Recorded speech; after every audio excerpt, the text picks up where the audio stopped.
Hare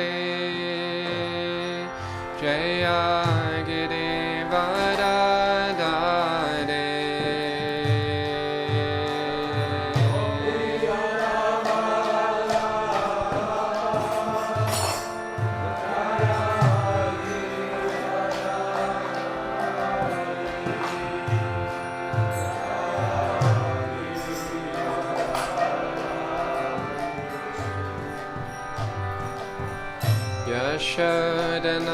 Yashodanandana Jaya Bhaja Janaranjana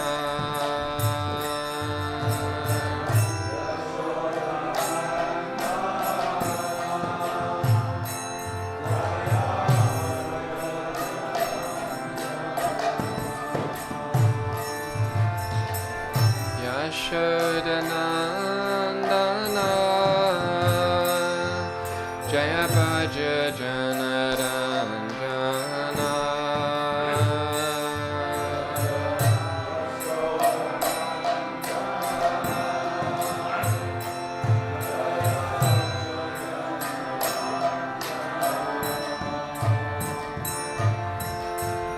Yamuna Tiravanachare Jaya Kunja Bihare Jaya Kunja Bihare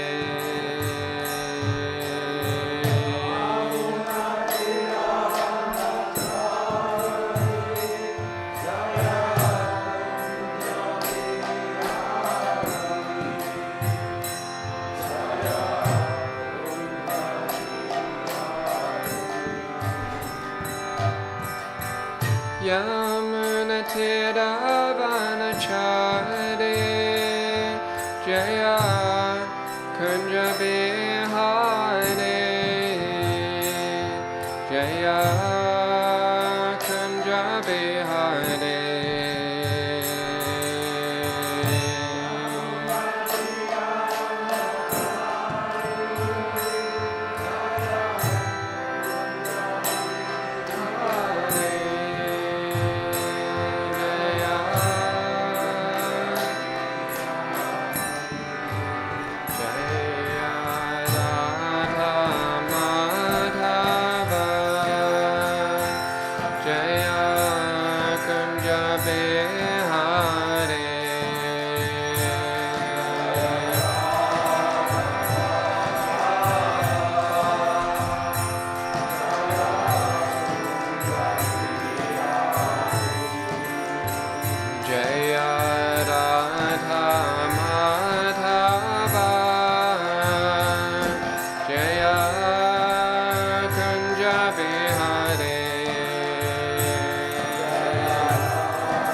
Jaya Radha Gokulananda Radha Gokulananda Radha Gokulananda Shri Radhe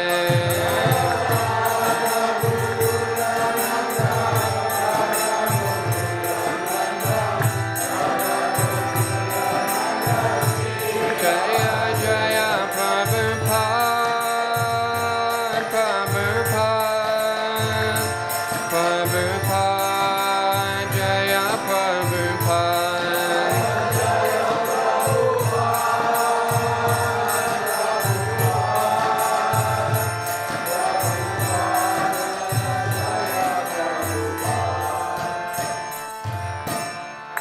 Shri Radha Gokulananda Ki Jai.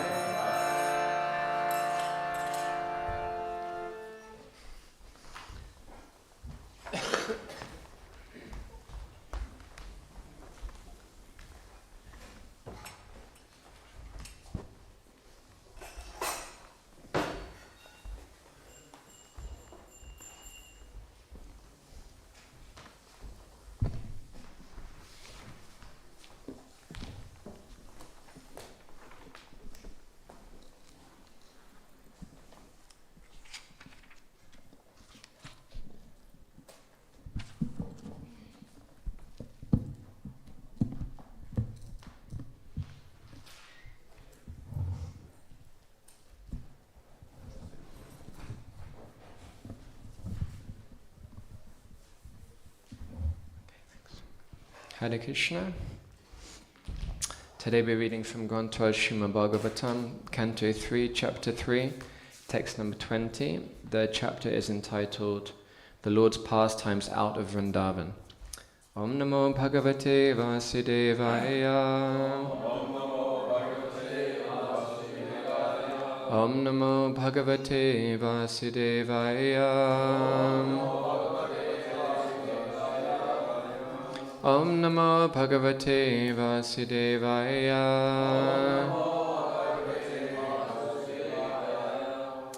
Snigdha smita valokena Vachapi Yushakalpaya Charitrena Navadyena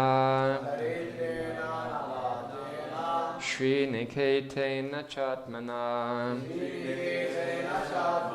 Snigdha smita valokena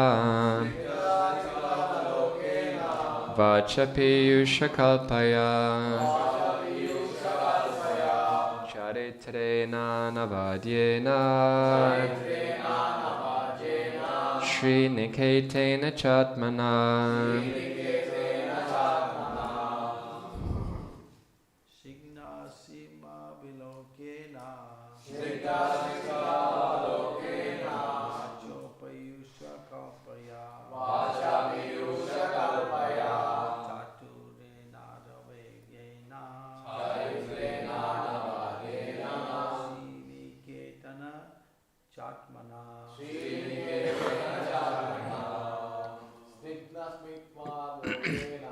Snigdha smita valokena Vachapi Yushakalpaya Charitrena Navadyena Shri Niketena Chatmana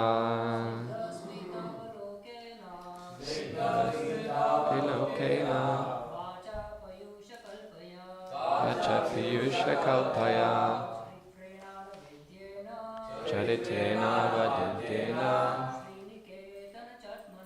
Shri Niketena Chatmana. Thank you, ladies. Snigdha smita velokena Vachapi Yushakalpaya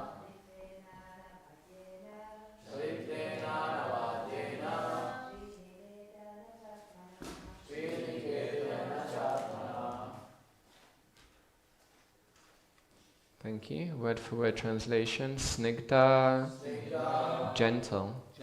Smita avalokena, by a glance with a sweet smile.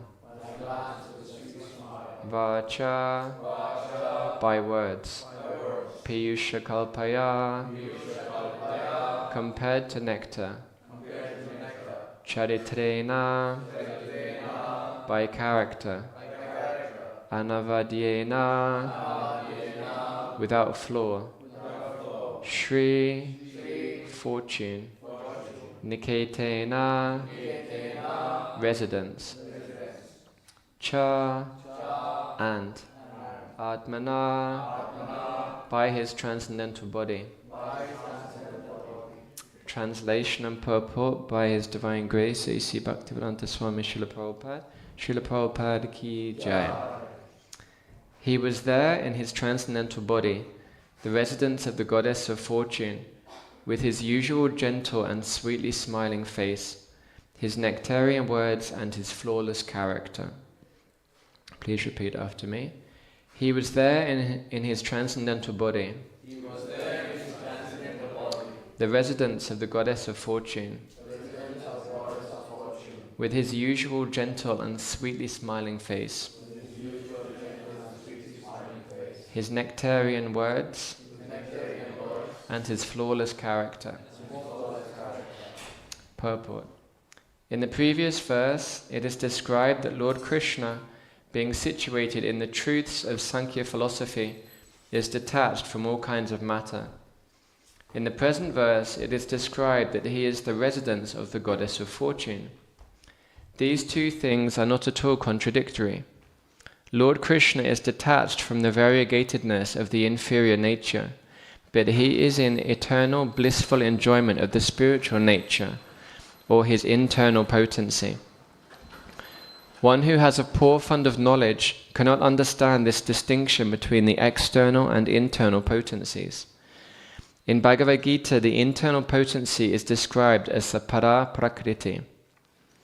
In the Vishnu Purana also, the internal potency of Vishnu is described as para shakti. The Lord is never detached from the association of para shakti. This para shakti and her manifestations are described in the Brahma Samhita 537 as Ananda Chinmaya Rasa Pratibhavitabi. The Lord is eternally joyful and cognizant in the taste derived from such transcendental bliss. Negation of the variegatedness of the inferior energy does not necessitate negation of the positive transcendental bliss of the spiritual world.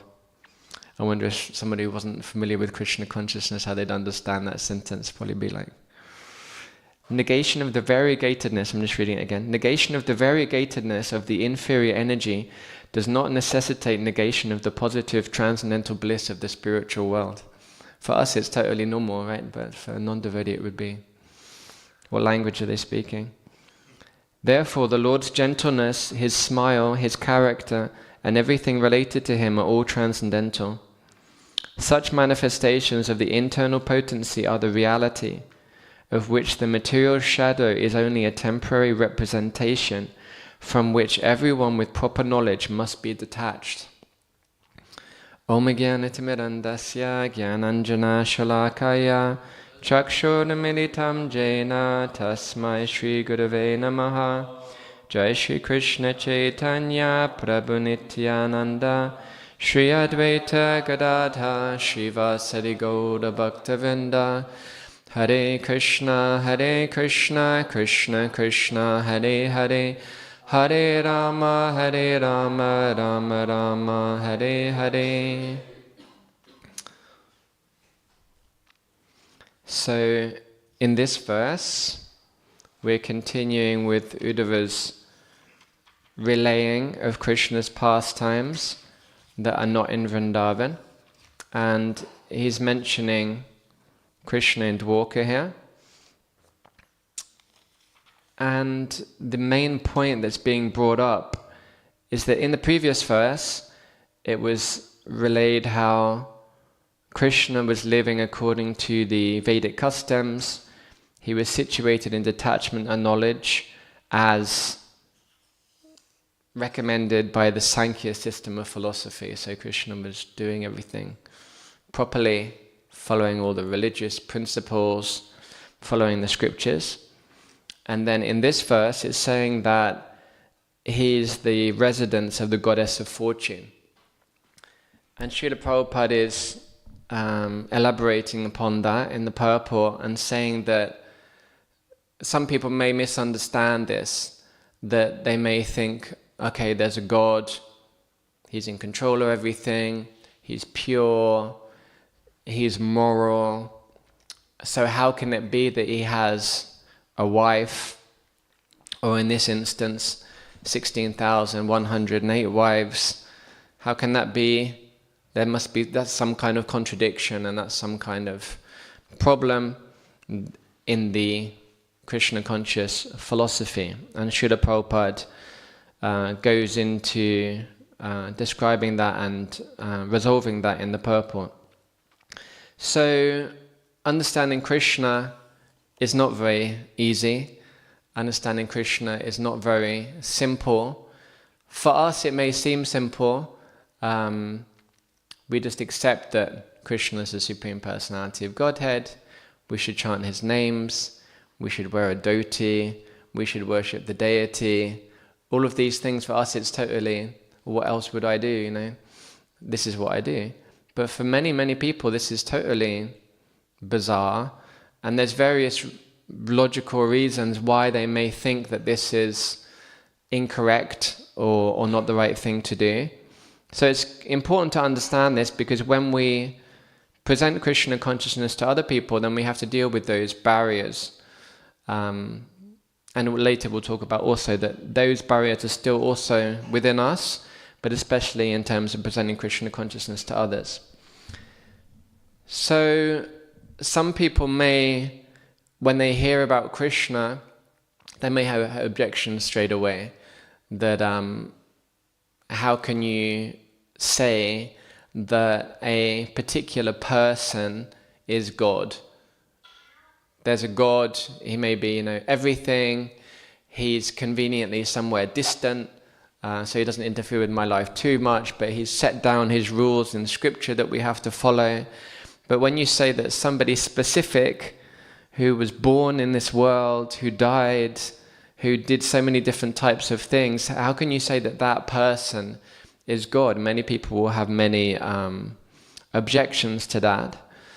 And when we describe Krishna's activities to them, because we've got tons of activities, right? This whole chapter, I don't know how long it is, but 40, 50 verses, it's just describing different things that Krishna has done, as was the previous chapter, and this is just the beginning of Bhagavatam. We have the whole Bhagavatam describing Krishna's incarnations, what to speak of the 10th Canto, which is half of the Bhagavatam, talking about Krishna's pastimes in Vrindavan and outside of Vrindavan.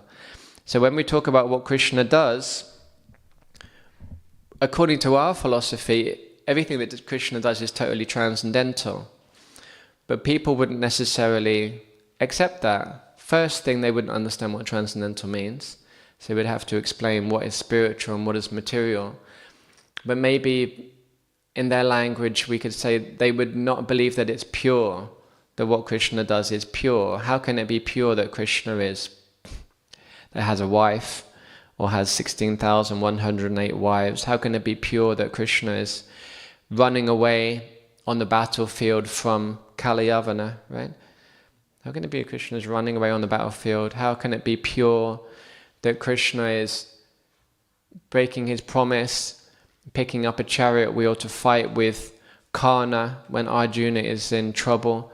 How can it be pure that Krishna is dancing with other people's wives in the middle of the night? How can that be pure? How can it be pure that Krishna is killing people? People are, although there's so many wars going on right now, and there's probably going to be more, people are so against violence. They wouldn't like to hear that. Krishna is, I think I've said before in class, one time I brought my dad and my stepmother to a temple in Soho. They're probably going to listen to this class later.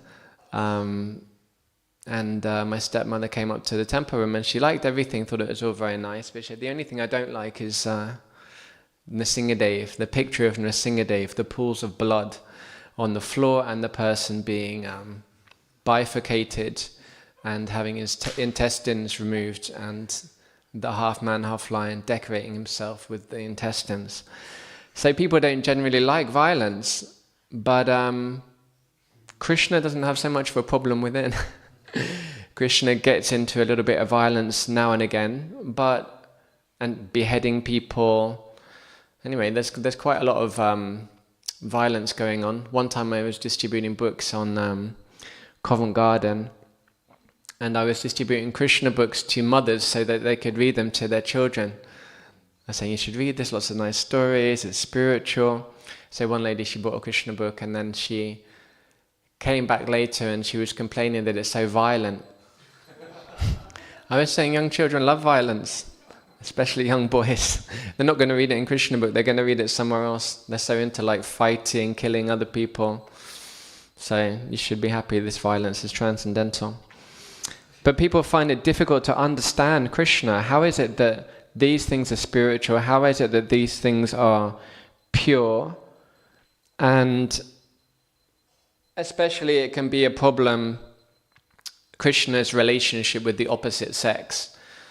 That's going a bit far, right? Okay, yeah, God, I can believe in God.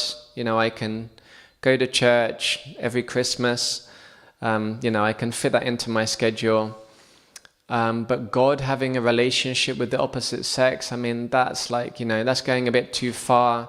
Of course, I have my wife, I had my girlfriends before I got married, and I think she's quite attractive as well, and so is she. But God and that, no, that's totally incompatible. That is not acceptable, whether it's his girlfriends or whether it's his wives. So that really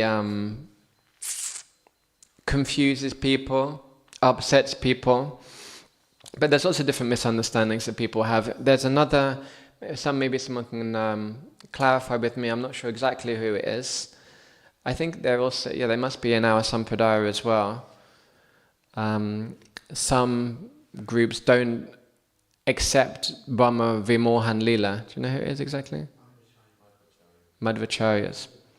So they don't accept the Brahman Vimohan Lila, which we accept this in Srimad Bhagavatam. Right? How can you not accept it? It's right there in Bhagavatam, Vyasadeva spoken. It's part of,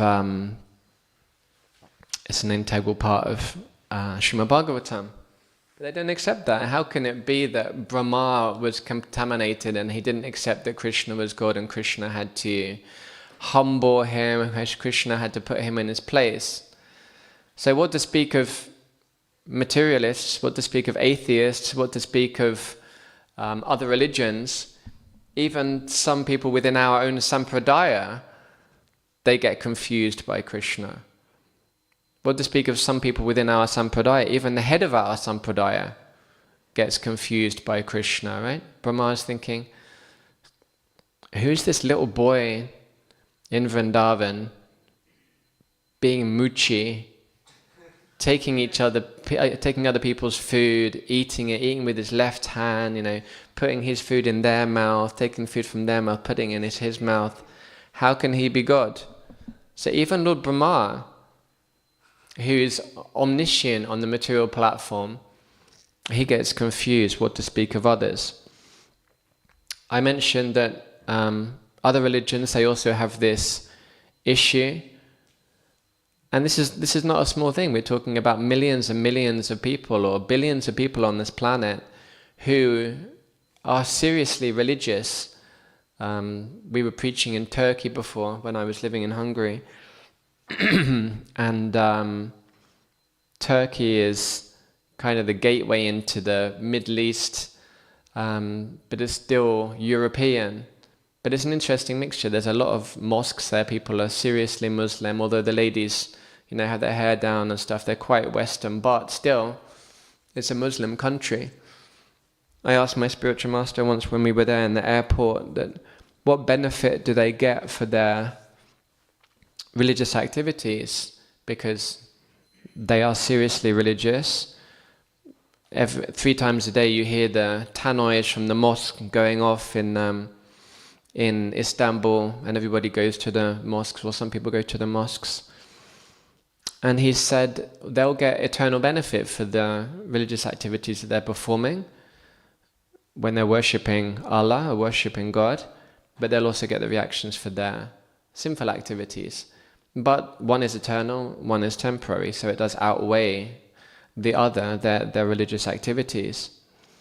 But if you were to say to a Muslim that Allah is a person, Allah has a body, then they would have some serious objections. If you go to a Christian and say God is a person,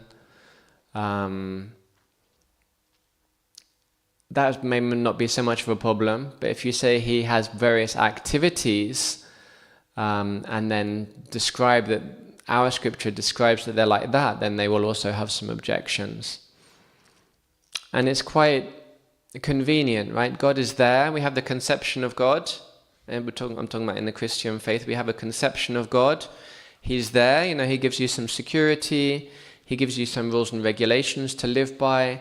He gives you a nice abode that you can aspire to. But he's also not too in your face, He's kind of like your next door neighbor, He's there, he cuts his grass, he keeps it nice and tidy, but he doesn't, you don't have to deal with him too much. He's not coming around knocking on your door, talking to you, asking how you are, telling you what to do. They're keeping like a nice comfortable distance between them and God. But when we get into God's private life, into God's personal life, then that can be an issue, that can create problems. And it can also create problems for us as well. That's why we read Bhagavad Gita, we read Srimad Bhagavatam, we read Chaitanya Charitamrita, although that's also graded according to how senior a devotee is, or how advanced they are, or what books they've already read. But if we're talking about other books like Gita Govinda or Govinda Lilamrita, then we don't generally read those books unless someone is, advanced devotee, they have permission from their spiritual master, because that can also confuse us. So Krishna is difficult to understand. It does go in steps. And Srila Prabhupada says in the Bhagavad Gita that only after many penances and sacrifices can one accept Krishna as the Supreme Personality of Godhead. It's not an easy thing to do. So, other people do worship God, other people do worship Krishna, but it is all within the three modes of material nature. There's lots of distinction to be made. Somebody may accept God and use that as a tool, as a political tool, to wipe out nations, to wipe out races, to overtake land. This is their justification to do that. Other people may be worshipping God in the mode of passion. I mean, that's also mixed passion and ignorance, but in the mode of passion to gain various things. We see that most people do that. Also, it's also within our hearts that we don't come to Krishna consciousness in the mood of pure devotional service, that I'm joining the temple or I'm beginning to chant Hare Krishna just because I want to give pleasure to Krishna. Usually we're burning from the pangs of the material world and we want relief from that. And when we get a little bit more purified, then we want some comfort, we want some happiness, we want some enjoyment. That's devotional service in the mode of passion. So many people, the vast majority of people in this world are worshipping God in the mode of passion. I was just listening to a morning walk from Prabhupada yesterday, and he was saying how people use Krishna as their order supplier. God, give us our daily bread. Say, God, give me this. God, give me that. God, you're my servant. God, you're my waiter. Come here, I have a list. I want this. Go get it for me. That's how people generally deal with God. And also, we're also dealing with God in that way, unless we're totally pure devotees who are totally surrendered, and we don't mind doing anything for Krishna at any given moment.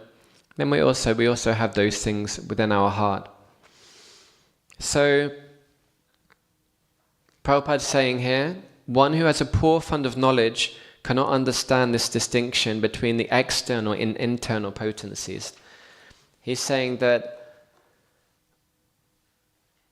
people misunderstand Krishna to be contaminated by the modes of material nature. They think that when he's having a relationship with his wives, or whatever activity it may be, that is not pure, it's not transcendental. They don't understand that Krishna is acting within the internal potency. They can't make that distinction. If they think that anything in relationship to Krishna is impure, then they're not understanding that Krishna is acting within his internal potency. Just as we understand, okay, Krishna is dancing with the gopis in the middle of the night, but is that a moral problem, actually? Is that wrong? No? Why is it not wrong that Krishna is breaking moral codes, dancing with somebody else's wife in the middle of the night? Why isn't that wrong?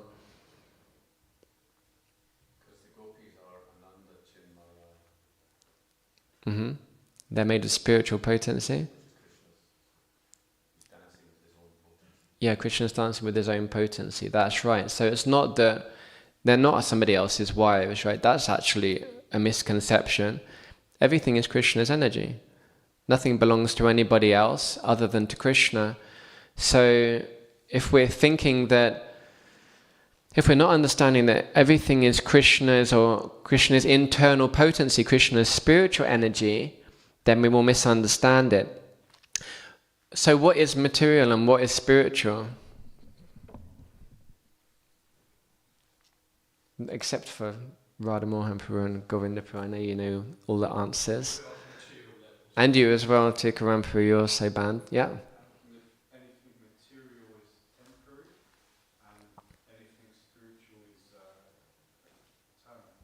But is this material world temporary? It is. In the sense that means there's creation, there's annihilation, so that sense temporary, right? And what happens to the elements? Do they just disappear at the end of the creation into nothingness? They become unmanifest. Hmm? They become unmanifest. Where do they go? Vishnu.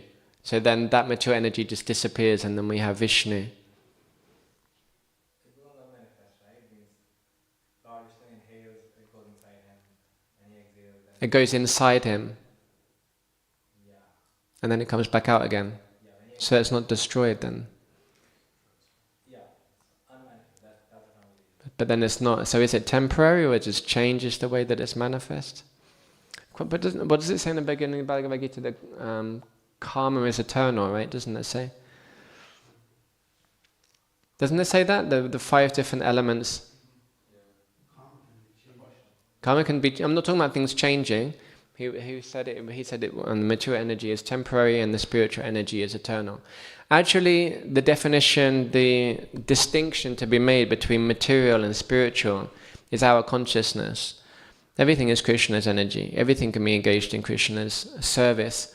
I was just listening to Prabhupada yesterday. He was saying that the devotees were talking about matter and spirit, and Krishna is saying, well, how do you see it? Prabhupada said everything is made up of atoms.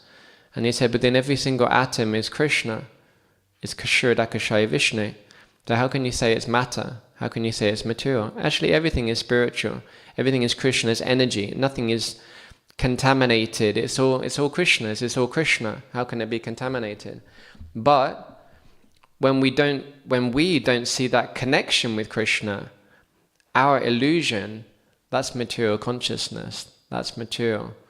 If I give you £500, and I'm not going to, if I were to give you £500, if I could afford it, you could go down to McDonald's and eat in McDonald's just on the corner for probably 3 years. It's so cheap in McDonald's.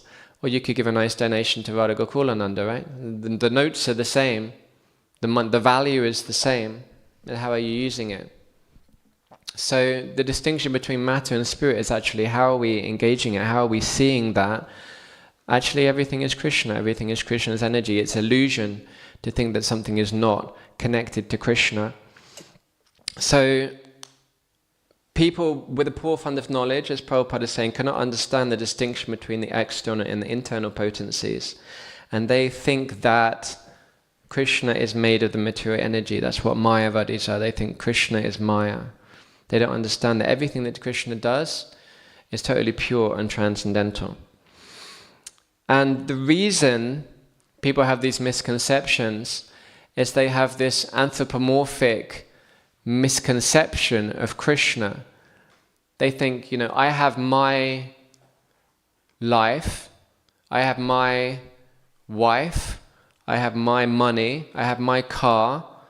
If there's somebody spiritual, say there's a priest in the temple, he shouldn't have any money, he shouldn't have a car, he shouldn't have a wife, he should be spiritual.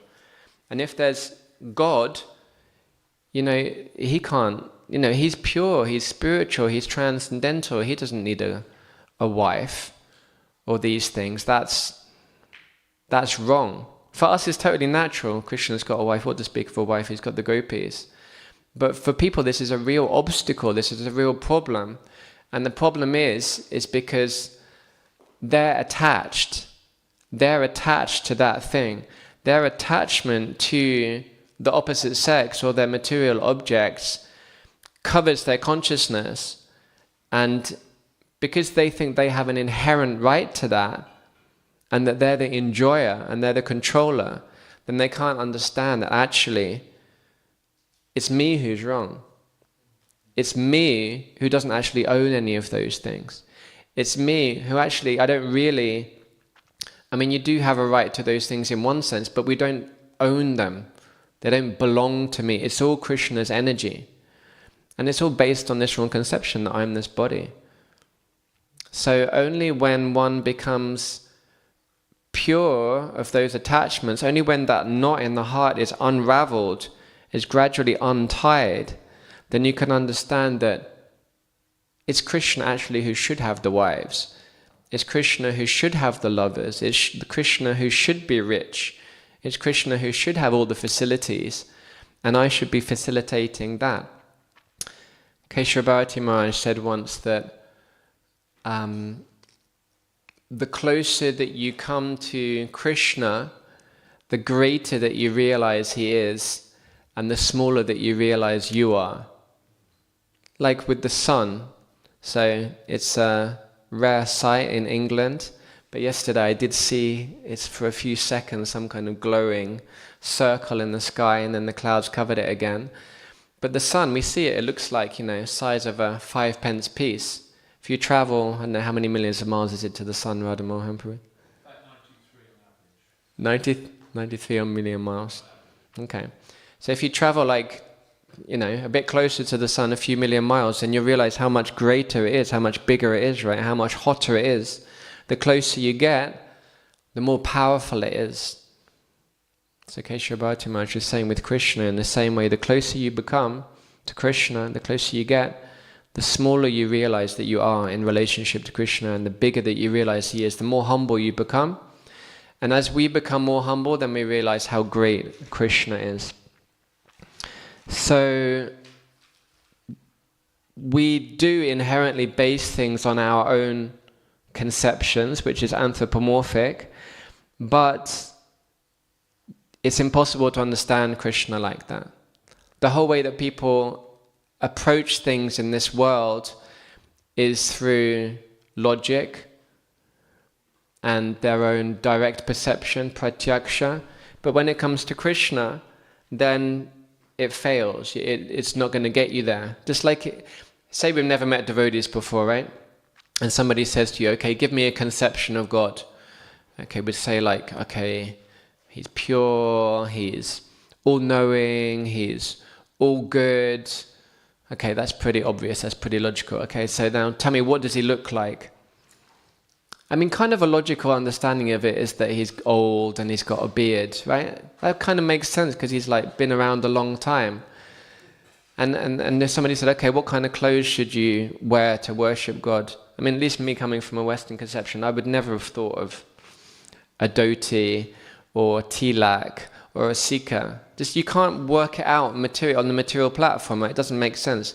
How would you work out from extrapolation, from material logic, that Krishna is blue, or that he's looking after cows? And maybe from India they would understand cows are important and need to be protected, but you wouldn't be able to get it. You wouldn't be able to work it out. You wouldn't understand that there's billions of Vaikuntha planets and that there's a Matsya incarnation of Krishna. You can't, on the basis of research and on the basis of collecting data, figure out that Krishna is a blue cowherd boy and he's dancing around in Goloka Vrindavan. You wouldn't be able to work it out.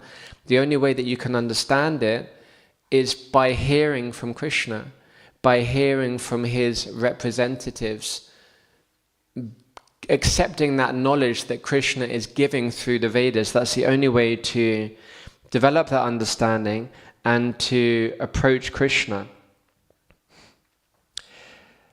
And even then, when we hear about Krishna, still he's very difficult to understand. Extremely difficult to understand. I mentioned in the last class I gave, which was on this chapter, it's a similar topic, that even when Krishna left this world, he leaves a material body, right? Just to confuse people. If he's not confusing enough already, I also mentioned in the last class that Bhaktivinoda Thakur, when he read Srimad Bhagavatam, he couldn't accept that Krishna is the Supreme Personality of Godhead, because he seemed immoral. It was only when he came across Chaitanya Charitamrita that he could see it in its proper context and see the perfect example of Chaitanya Mahaprabhu, and then accept Krishna. So understanding Krishna is very difficult, and that's proven in various ways. When Krishna is here on earth, Prabhupada says that only a handful of people understood that he was the Supreme Personality of Godhead. What to speak of us?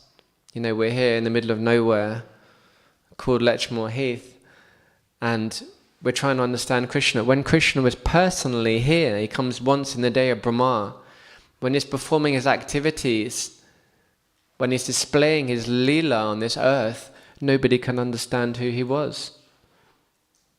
Prabhupada said a handful of people could understand who Krishna was. He's so difficult to understand. Also, we have the example of Mahatma Gandhi. So he would read Bhagavad Gita. I believe he died with the Bhagavad Gita in his hand. He would always have the Bhagavad Gita with him. Shri Shri Radha Gokulananda Ki Jai. But also he didn't understand who Krishna was. Actually, he said that he doesn't even believe that there was a historical personality called Krishna. So, although he read the Bhagavad Gita, although he was dedicated to India and to, somewhat some parts of the Vedic culture, he didn't even understand, he didn't even think Krishna existed at any time. What to speak of understanding that Krishna is the Supreme Personality of Godhead. So, to be clear on these things, to understand that Krishna's position, to whatever extent we are able to understand it, we have to hear from the Vedic scriptures and we have to apply that. Otherwise, there's no other way to understand. Krishna says, Ye yatamam prapadyante tams tataiva bhajamyaham mamavat manuvatante manushapata sarvashaha. To the degree that we surrender to Him, He will reciprocate with us. And He also says, Tesham satata yuktanam bhajatam puti purvakam dadami buddhi yogam tam yena mamupayanti te. The one who worships Him, how does it go? To one who is constantly devoted to serving me with love, I give the understanding by which He can come to me. He doesn't say, if you read a book, you will come to me. He doesn't say, if you're a scientist and extremely educated and you studied a PhD in physics at Oxford University, then you'll be able to understand me. He doesn't say, if you're very pure, dedicated to your country, Brahmana, renounced like Gandhi, then you will understand me. He says, if you're constantly devoted to serving me with love, then you will understand me, because it's Krishna who is giving that understanding. It's Krishna who is personally revealing Himself to us. The example is given like a bottle of honey, right? If you want to taste the honey, you don't lick the jar, look at the jar, feel the jar. You have to open the honey and then you can access it. So to access Krishna, to understand Krishna, to realize Krishna, you have to get Krishna's mercy. You have to serve Krishna. And this also goes in degrees. When I first came to the temple, when I first joined the temple in Soho Street, I couldn't really get the deities. I didn't get the altar at all. I think the first time I saw the altar, I didn't even realize there were deities on it. I just just a big mixture of flowers and, clothes and ornate, furniture and all of this stuff. So much things on the altar, I didn't really get it at all. And when I joined the temple, I was going to Mangalati every day. I was kind of getting used to the deities and getting used to this conception. And so it takes time. It takes purification. It takes service. It takes dedication. It takes us proving to Krishna that I want to understand you before Krishna actually reveals something to us. Otherwise, He's covered by His veils of His internal potency, as He explains in the Bhagavad Gita. So only when we develop that personal relationship with Krishna, only when we develop that love, that priti, then Krishna will slowly, gradually let down the veils of that energy so that we can understand Him more and more. I just made a note when we were reciting the verse here, because for me the best example of Krishna consciousness is Srila Prabhupada. And I've been listening to a lot of morning walks recently. While I've been at work, I've just been listening to hours of morning walks. And when you hear Srila Prabhupada talk, and when you listen a lot, it's so powerful. You realize that this personality is, he's a prophet, It's like when you listen to him, I'm from like England, from like a Christian background. You realize that this is like a Jesus kind of person, you know, that's going to change the world. It's going to change the whole of society for thousands of years. He's talking about Krishna, and not just the way he's talking about Krishna, the way he's talking about the material world. You can tell that for him it's like so low class. The whole thing, everybody is a fool and a rascal, you know. Anybody in the material world who's not surrendering to Krishna full time is like disgusting, is a rascal, you know. Because why? Because Prabhupada's not of this material world. Prabhupada has come from such a higher place that when he's coming here and he's describing the truth to us, it's just, you know, this is all, the whole thing is just repulsive unless it's engaged in Krishna's service. Or at least the whole mentality of everyone in this world is totally wrong. We need to totally change everything. So Prabhupada's Krishna consciousness is so powerful, and that's what we have to follow in the footsteps of. I mean, it's an interesting topic, understanding Krishna. One time I asked Mukunda Dattaprabhu. Do you know Mukunda Dattaprabhu? He's a Prabhupada disciple. He's in Vrindavan. He's from America originally. I haven't had any contact with him for a long time, but he's very intelligent, very intellectual. And once I asked him in Soho Street, he gave Bhagavatam class, that we're trying to get out of Maya and get out of illusion and understand the truth. But we see the inhabitants of Vrindavan, they don't really know the truth, you know. They're in yoga maya, they're in illusion, thinking that Krishna is just their friend. They don't want to be disturbed in that consciousness, and Krishna doesn't want them to be disturbed. So is there somewhere between us in Maya and between the Brajbasis that people are actually know Krishna as a Supreme Personality of Godhead, understand Krishna as the Supreme Personality of Godhead? I said, what about Devaki and Devaki? When Krishna appeared, then he manifested his four-arm form. So did they understand Krishna at that point? And from what I remember, he said, you're always going to either be in Mahamaya or Yoga Maya. There's not really like a little gap in between where you're like, you know, you like see Krishna, you understand everything. I mean, there's Arjuna in the Bhagavad Gita with the universal form, but it's overwhelming. It's overwhelming for him, right? And it's scary. He's scared by that, and he asks Krishna, I don't want to see that anymore. So it's an interesting thing that this whole conception of knowing the truth is not really our goal. Our goal is to develop a relationship with Krishna. Because anyway, how much of it can you understand? Not very much at all. I mean, we definitely want to get out of trouble.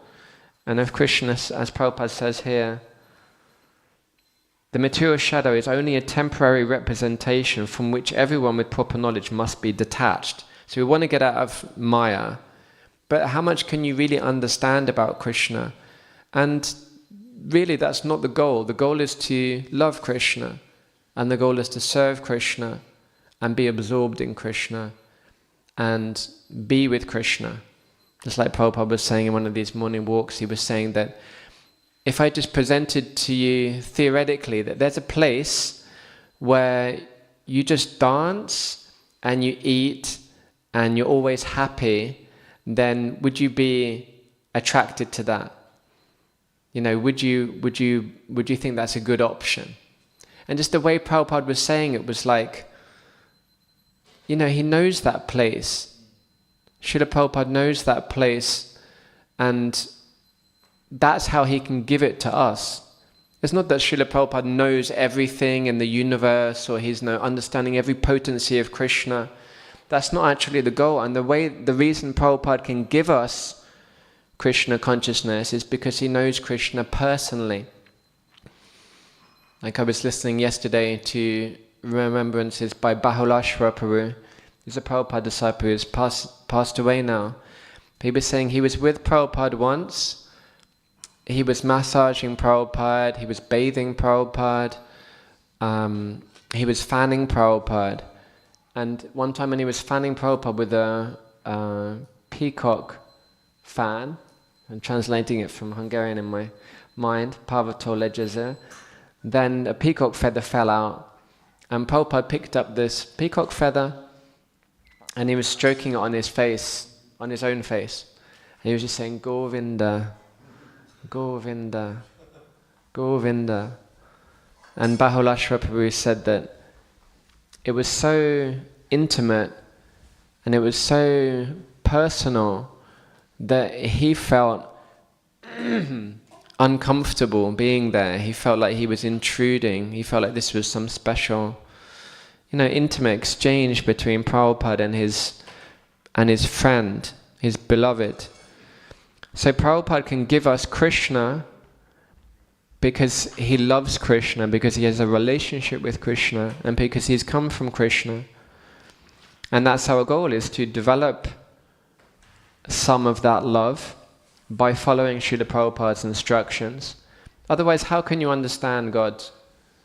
You can never understand God. He's totally achintya, he's totally unlimited. Even he doesn't understand his potencies. So it's only by his being pleased that he reveals himself to us, and we can understand a tiny bit, or as much as we need to know, so that we can engage in his service and give him some pleasure. Okay, thank you for your attention with my ramblings. Some of it may have been inaccurate. If there's any comments or questions or corrections, realizations, then over to you. Yes, Guru?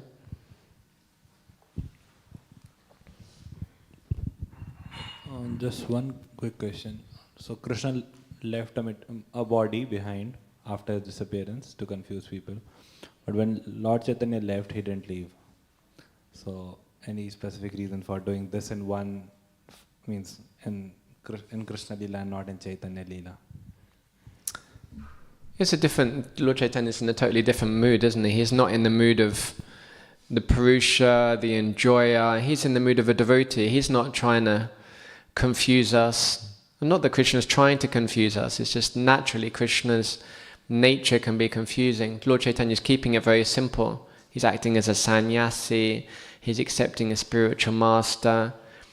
I've heard that he merged into the body of Tota Gopinath, although I don't know if that's 100% totally confirmed, that's totally authorized, but that's what I've heard. He's making it clear, this is how you serve Krishna.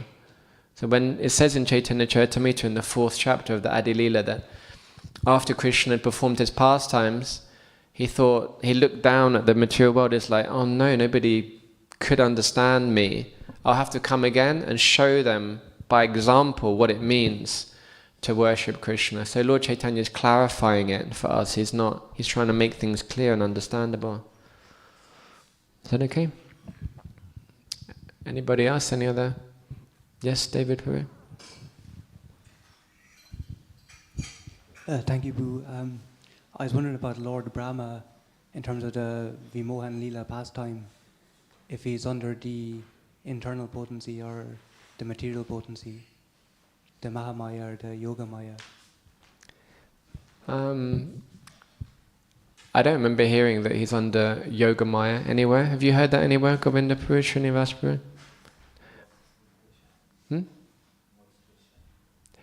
In Brahma, Vimohan Leela, was he under Yoga Maya or Mahamaya? Brahma, as far as I've heard, it's Mahamaya, which is misunderstanding. I mean, Arjuna, we understand Krishna arranged that so he could speak the Bhagavad Gita. Indra, we don't hear that that's Yoga Maya. We hear that, Indra does a few interesting things now and again.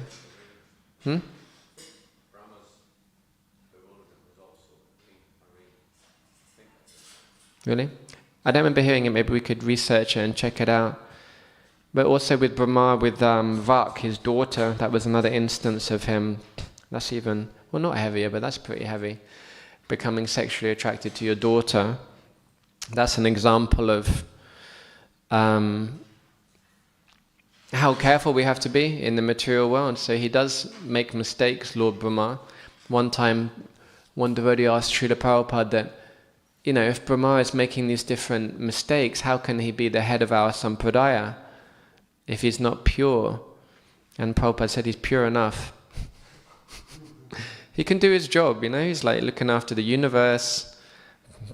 We all make mistakes sometimes. But he's not an eternal associate of Krishna. He may be a devotee, like our Brahma is a devotee. He's not always a devotee, Lord Brahma. So sometimes Krishna comes and he takes that role if there's nobody else to do it. We're here with Krishna's Nitya Siddha associates. They don't ever make any mistakes. But demigods, it's not the same. It's not the same thing. They can make mistakes. You hear Bhagavatam all the time. They're annoying each other, cursing each other, killing each other, stealing each other's wives. This boy Indra is full of eyes. It used to be a lot worse. He's getting in trouble. Brahma is higher up, but it seems he can also make mistakes. I mean, it's pretty difficult to understand that he forgets who Krishna is. Like I said in the last class, it's like, you would at least expect him to understand who Krishna is if he's going to be in charge of the universe, right? I mean, it's a good thing to know. Yes, Prabhu? Just a comment is that you mentioned Mahatma Gandhi as well, and it said that when he was assassinated, that his final words were Jai Shri Ram. So, yeah, just interesting. That's good, but what was his conception of Jai Shri Ram? Was it some impersonal energy? So, he'll definitely get benefited. But Prabhupada, although he was a big fan of Gandhi in the early days, he criticizes him a lot in his morning walks and his conversations. He criticizes him a lot that, what did he know? He didn't know anything about Krishna. The quality of your destination is going to be determined by your cultivation in this life. So if his conception of Ram was that he was in some kind of energy or something, then you're not going to go back to Ram, that's for sure. You may get you will get benefited, but you're not going to go back to Godhead or anything like that. Yes, Prabhu? I was going to say, with the Brahma, he became Haridas Thakur, right? Because he prayed to Krishna and then he took birth as Haridas Thakur. So after taking birth as Haridas Thakur, maybe he didn't become Brahma again. He entered the Lord's pastimes. Yeah. So there could be another Brahma who took over. Yeah. He also prayed to become... did he pray to become again? Uddhava became creepers in Vrindavan, right? Or was it Brahma became grass in Vrindavan so he could get the mercy of the... Sorry? They were slightly different. Uddhava became creepers in Vrindavan, right? And Brahma became grass or something. Mm-hmm. Yeah. Well, Uddhava's in that form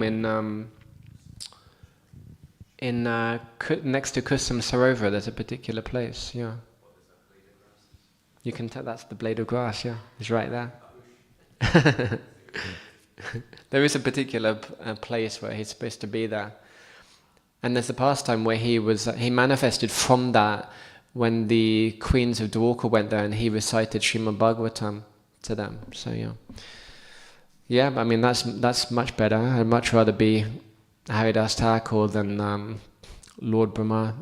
Lord Chaitanya was dancing with his body after he passed away. Yeah, and it's a jiva. So that jiva who performed that pastime, then he became Haridas Thakur, and then after that. Then, that's much more auspicious. Yes, Mataji? Do you want to take the mic?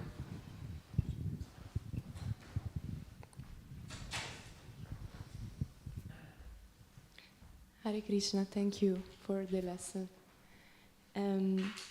Krishna showed us that one thing does not exclude the other. You can be centered and spiritually connected by expressing joy and love. Detachment from matter is important precisely to protect our light and our spiritual nature. No? However, we are not Krishna. And how can we learn to remain balanced without falling into excess? Balance between what?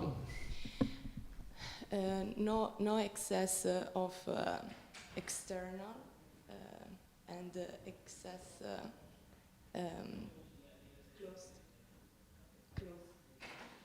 in close vision. Yeah, I mean, when we talk about balance, then we also, like you can say, oh, we need to be balanced, right? Some people say, oh, I don't want to be excessive. I'm only going to have one hamburger this week. Some people would think that's balance. I'm not going to eat too much meat, just some meat. So when you're talking about balance, you always, what does it mean? What's the paradigm? What balance between what things? So in the beginning, we just need to get trained up. We need to be with devotees. It's good. You're living in the temple, right? Yeah. So you're going to the morning program, you're reading Srila Prabhupada's books. We need to get trained up and understand what is Krishna consciousness about, because it changes everything. It changes our whole paradigm. Like some devotees say, oh, you shouldn't be fanatical. My spiritual master says, there's no question of not being fanatical. How would you talk about, the inhabitants of Vrindavan? Oh, don't be fanatical.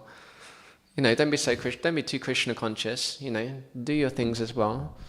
Where do we stop in our Krishna consciousness? Lord Chaitanya said that I'm not a devotee because I'm still alive, because I can bear this separation from Krishna. Our goal in Krishna consciousness is to fall totally in love with Krishna, to become totally obsessed with Krishna. So we need to learn that, we need to develop that, we need to become immersed in that, and then, then it redefines for us what the balance is. Is that okay? I didn't quite follow the question, but And I think, as you said, perhaps a first step is to understand that nothing is ours. yeah. And that everything around us belongs to Krishna, and therefore we must respect his energy and evaluate the right behavior. Then what? And do right behavior. Do the right thing, yeah. We should understand that. Yeah, we need to spend time. You spend quality time being here with devotees, learning, asking questions, doing service, then that's the best thing we can do. And then you'll learn all these things. Yeah, Krishna, everything is Krishna's. We're Krishna's humble servants.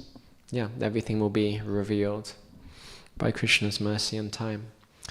Okay, thank you for your attention. Grantra Srimad Bhagavatam ki jai. Srila Prabhupada ki jai.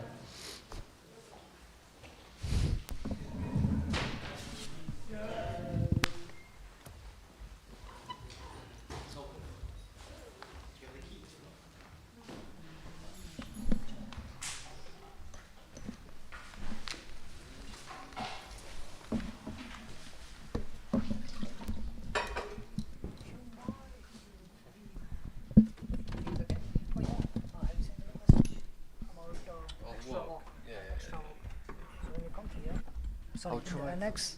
I'll try. Yeah, it's working. Yeah, I know, but I'm saying today, He's tired? when he went to the toilet, What he was happened? struggling so much, just stand up. It feels like, Normal. no, this was different. Even night was normal. Like regular, 3-4 times. But okay, but still you can, Yeah, I'll try. because doctor said like we have to make him work like 1 hour continuously. Yeah. But then I said like it's not a good idea. Like let's make 3 slots, 20, 20, 20. So that would be like more practical and easy for him. Yeah. So I said okay. So yeah, we are planning this one. Jai, thank you, Prabhu.